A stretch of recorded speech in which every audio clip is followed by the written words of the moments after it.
আসসালামু আলাইকুম friends, welcome back to my channel. আমার নতুন একটা ব্লগে আমার সকল বন্ধুদের আন্তরিক শুভেচ্ছা এবং ভালোবাসা জানিয়ে আমি আজকের ব্লগটা শুরু করলাম।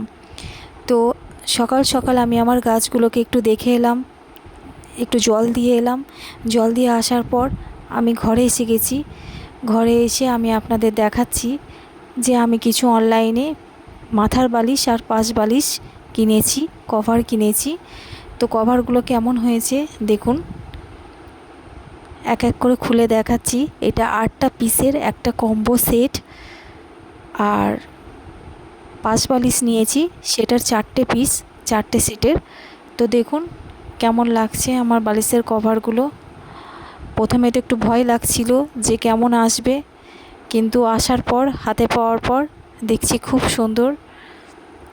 কভারগুলো খুব ভালো, কালারগুলো ব্রাইট, খুব সুন্দর। আমার তো ভালো লাগছে, আপনাদের কেমন লাগছে জানি না। তো আমাকে কমেন্টে অবশ্যই জানাবেন কেমন লাগছে আপনাদের। আর এখানে কিছু দেখুন, বললাম পাশ বালিশের কভার নিয়েছি। তো পাশ বালিশের কভারগুলো আমার একটু সাদার মধ্যে, একটু অফ হোয়াইট সাদা আমি একটু পছন্দ করি। তো দেখুন কেমন হয়েছে অবশ্যই জানাবেন কমেন্টে।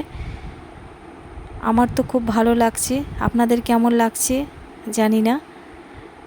এরকম কভারগুলো এসছে, তার সঙ্গে ডরিও এসছে। এবার আমি ঘরগুলো এক এক করে পরিষ্কার করে নিই। পরিষ্কার করা হয়ে গেলে আমি আপনাদের দেখাবো কভারগুলো পরানোর পর কেমন লাগছে। সকাল সকাল উঠে কাজ টাজ তাড়াতাড়ি করে নেওয়াটাই ভালো। রান্না করতে চলে এলাম, লং হয়ে যাবে ভিডিওটা, তাই একটু আমি অফ ক্যামেরায় সব কিছু করে নিচ্ছি। এখানে মাছ এনেছে, মাছ আছে, তার সঙ্গে মাছের ডিমও আছে, আর মুরগির মাংস এনেছে। দুটোই কেন রাঁধছি সেটাই বলবো আপনাদের আজকে, কারণ আমার মেয়ে মাছ ভালোবাসে না একদমই, ও আবার মাংস ছাড়া খেতে পারে না। আর আমার ছেলে, আমার 2 ছেলে মেয়ে, আর আমার ছেলে ভালোবাসে মাছ, আমরাও খাই মাছ।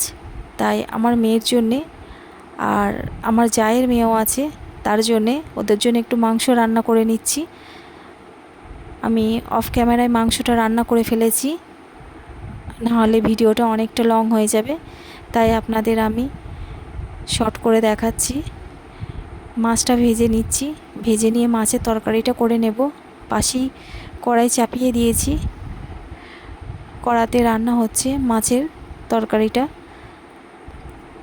তো দেখুন সকাল সকাল কাজ করে নেওয়ার একটা কি সুবিধা, যত সকালে গরমের দিনে রান্না হয়ে যাবে ততই ভালো। তো দেখুন আপনাদের বললাম দেখাবো কভারগুলো পরিয়ে কেমন লাগছে দেখুন। আমার তো খুবই ভালো লাগছে, কালারগুলো খুবই সুন্দর, দুটোরই কালার আমার খুব ভালো লেগেছে। তো একটু ঘুমিয়ে গিয়েছিলাম রান্না টান্না করার পর, সন্ধে হয়ে গেছে। আর আমি সমস্ত কিছু করে ফেলেছি, খাওয়া দাওয়া চান সমস্ত কিছু করার পর সন্ধে হয়ে গেছে। ভিডিওটা না হলে অনেক বড় হয়ে যাবে, তাই সন্ধেবেলা অ্যাকোরিয়ামের কাছে এসে লাইটটা জ্বালিয়ে দিলাম অ্যাকোরিয়ামের। মাছগুলো দেখুন কত সুন্দর আপন মনে খেলা করছে, ওদের দেখতে আমার খুব ভালো লাগে। সন্ধে হয়ে গেলে ওদের যেই লাইটটা জ্বালিয়ে দেব, তো ওরা খুব সুন্দরভাবে খেলা করে। আর বন্ধুরা, আমি ইউটিউব ফ্যামিলিতে নতুন, তাই আমার ভিডিওটা আপনাদের কাছে কেমন লাগছে আমি তো জানি না, আপনারা ভালো বলতে পারবেন। তো আমার চ্যানেলটা যদি আপনাদের ভালো লেগে থাকে, আমার ভিডিওগুলো ভালো লেগে থাকে, তো অবশ্যই আমার পাশে থাকবেন, আমাকে লাইক করবেন, শেয়ার করবেন আর কমেন্ট করবেন।